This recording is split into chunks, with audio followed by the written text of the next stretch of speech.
everyone, it is Nancy Taylor and I am here today in a video titled How to Build Your Vipkid Business. Ooh, ooh. Hello Dino. Hello. I am going to go over 3 things. Each one is to help you in building your own classroom and building your business with Vipkid. You are a contractor, so that means when you fill out taxes, you fill out a 1099, which is the same thing that business owners fill out. So it is like your own business. Number 1. What do you need to work on? The first thing you need to work on is your product, and you are the product. So you need to work on yourself. You're watching this video, you're working on yourself. Five Guys restaurant, have you heard of it?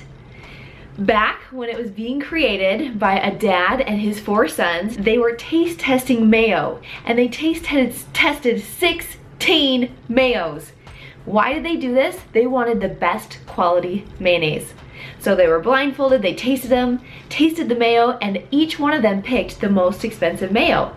And that's what every store sells because they wanted the best quality. So you want to first work on your quality. You have to have a quality product. They bake their bread every day. They have fresh products that sell. So you are working on yourself. You are the product. So first of all, you need to study ESL strategies. If you are a teacher and you teach English speakers, there's a little bit of a change, and especially when teaching online, in a lens, on a screen. Here are the ESL strategies that you really do want to perfect. Number 1, slow down for your beginner level and speak regular with your intermediate and advanced. So your speed of speech is huge. Number 2, TPR.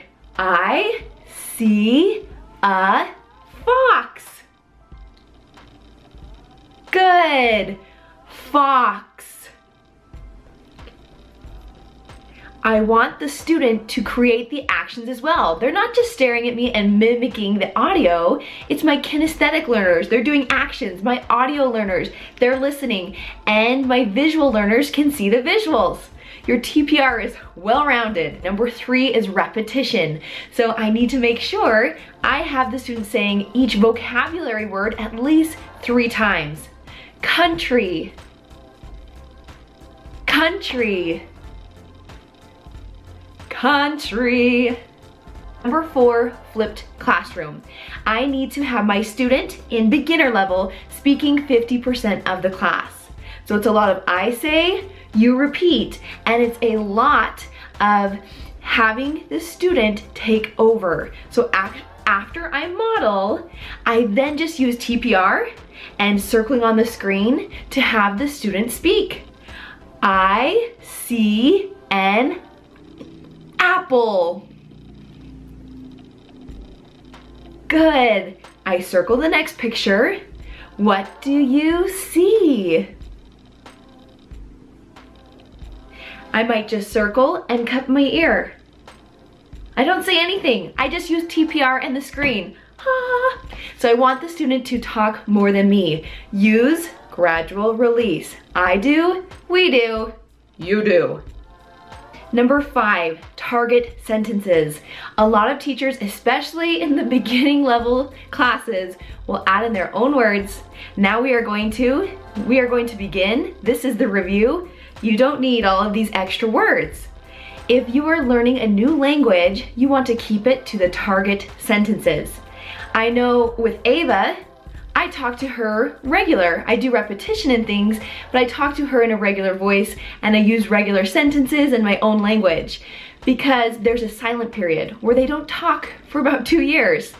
We don't want a silent period with our students. It is full immersion, but we want them to be speaking on day 1. We don't want that silent period where they're just like, what? This is so overwhelming. We want them to feel confident and to be speaking on day 1. So a lot of I say, you repeat. And we stick to the target sentences. Number 5, positive reinforcement. Good job, Ava. You moved spider. What color is spider? Yes! Notice how I made that interactive. Number 6, make class interactive. High five! Pound it! Ba la la la la. I want them to interact not only in this way, but also with the content. What color is it? I'm asking questions, extension questions. Even with your young students, you can ask, what starts with the letter P? And has a picture of a pen? You model for them. Pen? Pen starts with P. Maybe the next one I won't even say the word, I'll just show them. Paper. Just show them.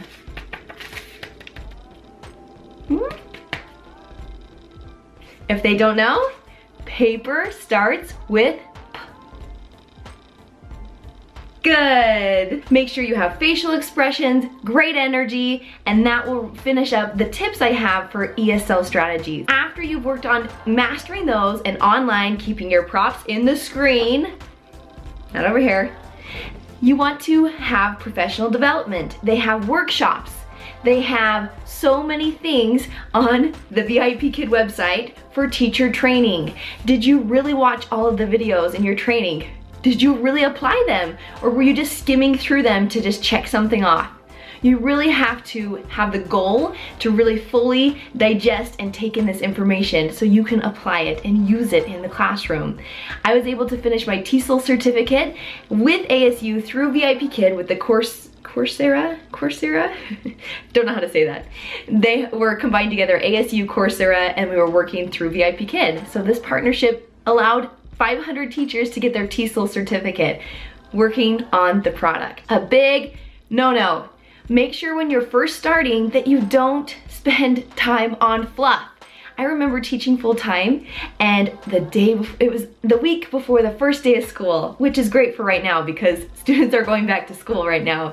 And some teachers were working endlessly on making their classroom perfect. Okay, this wall needs to be perfect, this needs to be perfect, I need to buy this to go on this wall, and all of these things that are fluff to make it look pretty. Did they have their curriculum planned? Did they have the lesson plans for the first day of school, the first week of school? Did they have a scope and sequence for the whole year? No.